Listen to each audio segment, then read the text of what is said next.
The temperatures are finally starting to drop here. It's starting to feel more like fall. And so I thought I would share 3 simple breakfasts that we've been enjoying as a family of 5 during the cooler weather months. These recipes are all extremely simple. They're made from scratch, but they all have just a little twist to them to make them feel a little cozier. When it comes to breakfast, I like to make sure that my kids get a good serving of protein with whatever it is that I'm making. This can be a challenge sometimes because none of my children particularly like a lot of different breakfast meats, so bacon, sausage, things like that. They don't like anything that's too chewy, so it can be a little difficult sometimes getting them to eat a breakfast that isn't just carb heavy. So this first thing that I'm making is some cottage cheese pancakes. This is probably one of their favorite breakfast items, which seems strange because I never would have thought that my children would eat anything with cottage cheese in the recipe. But I like to use my immersion blender to blend it up so that it's so smooth. So you can't even tell. It's just a fluffy pancake. They have no clue that it's loaded with cottage cheese and protein. So all you do is combine your flour, a little bit of sugar, and baking powder with cottage cheese and eggs. You can put some vanilla extract in there. I didn't have any. I used all my vanilla extract. And then I decided to add in some pumpkin pie spice this day. It just sounded like it would add a little bit of warmth to the pancakes, so I added that in there, and they turned out wonderfully.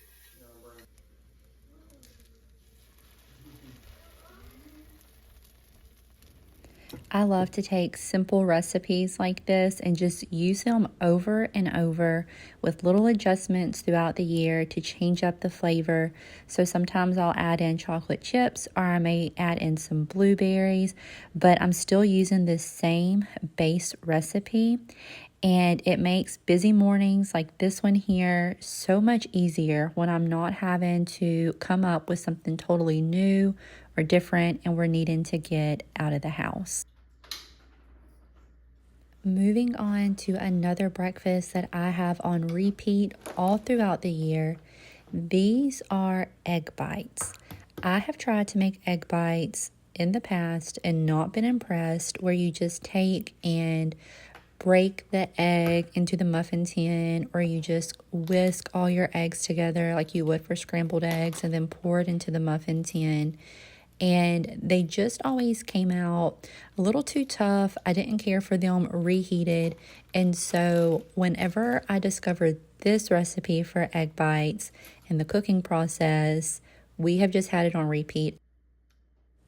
So a couple of things that make this particular egg bite recipe work for us really well is, again, I'm adding cottage cheese to it, but I'll also go ahead and add my shredded cheese into the egg mixture, and I blend that all together until it's really smooth.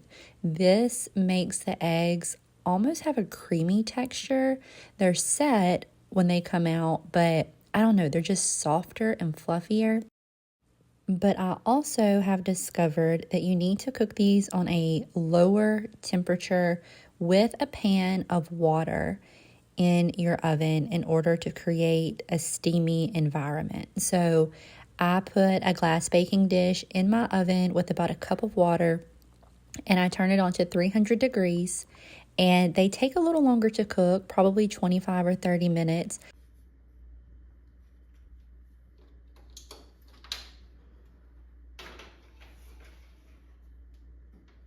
So that combination of cooking on a low temperature with the steam in the oven, blending the ingredients together, just creates these soft egg bites that we absolutely love.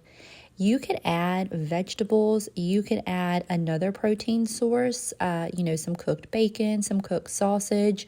But as I mentioned earlier, Kids aren't big on breakfast meat, so I'll usually just make these egg bites and then cook a side of whatever other breakfast meat we want, if we want it, and then we can eat it on the side of our breakfast.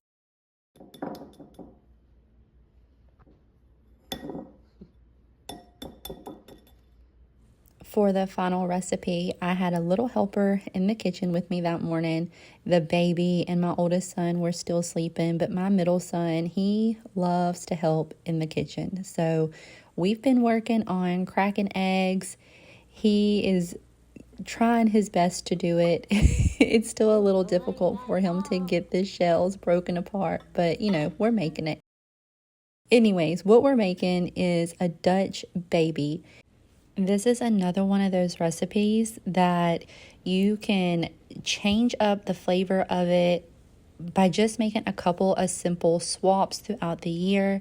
So this morning we are going to be putting some cinnamon into our mixture. I'm going to be getting that immersion blender out again. I use that thing all the time. I didn't think I needed an immersion blender, and then I got it and I just use it nonstop. Anyways, I'm going to put some cinnamon into the batter for the Dutch baby, and then we will top it with some apple cinnamon topping.